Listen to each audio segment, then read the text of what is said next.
இன்றைக்கி கடைகளில் கிடைக்கக்கூடிய சூப்பராக மொறுமொறுன்னு பக்கோடா தான் செய்ய போகிறேன். இது செய்கிறது ரொம்ப ரொம்ப ஈஸி. வாங்க எப்படி செய்கிறதுன்னு பார்க்கலாம். வெங்காயம் பூண்டு எல்லாத்தையும் இந்த குட்டி உரலை இடித்து தான் நம்ம சேர்க்க போகிறோம். ஒரு 150 கிராம் சின்ன வெங்காயம், இதை கொஞ்சம் கொஞ்சமாக இடித்து வச்சுக்கலாம். பாருங்கள், இந்த அளவுக்கு இடிச்சுக்கணும். ஒரு 20 பல்லு பூண்டு தோலோட இந்த மாதிரி தட்டி எடுத்துக்கலாம். கொஞ்சமாக இஞ்சி, இதை நல்லாவே தட்டி எடுத்துக்கலாம். 2 பச்சை மிளகாய், இதை தட்டி எடுத்துக்கலாம். நக்ஷுக்குட்டி காரம் சாப்பிட மாட்டேன்றனால நான் 2 பச்சை மிளகாய் சேர்த்துருக்கேன். உங்களுக்கு தேவைன்னா இன்னும் கொஞ்சம் கூட சேர்த்து ஆட் பண்ணிக்கோங்க. 1/2 ஸ்பூன் ஜீரகம், 1 ஸ்பூன் சோம்பு, கொஞ்சமாக பெருங்காயத்தூள், உப்பு எல்லாம் சேர்த்து மிக்ஸ் பண்ணிடலாம். ஒரு 50 கிராம் அளவுக்கு ஆயில், கொஞ்சமாக தண்ணி சேர்த்து மிக்ஸ் பண்ணிட்டு கூடவே கருவேப்பிலையும் சேர்த்துக்கலாம்.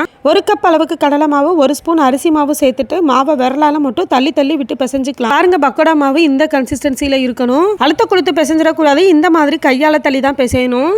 ஆயில் சூடானதும் பக்கோடா மாவை கொஞ்சம் கொஞ்சமாக உதிர்த்து விட்டுறலாம். அடுப்பு லோ ஃப்ளேம்லேயே வச்சுட்டு 2 பக்கமும் திருப்பி விட்டு கோல்டன் ப்ரௌன் கலர் வரவும் எடுத்து பிளேட்ல வச்சிடலாம். லாஸ்டா கொஞ்சம் கருவேப்பிலை பொரிச்சு சேர்த்துக்கலாம். சூப்பரா ஈவினிங் டீ ஸ்நாக்ஸ் ரெடி ஆயிடுச்சு. இது 1 வீக் வரைக்குமே கெட்டு போகாது. வச்சு சாப்பிடலாம்.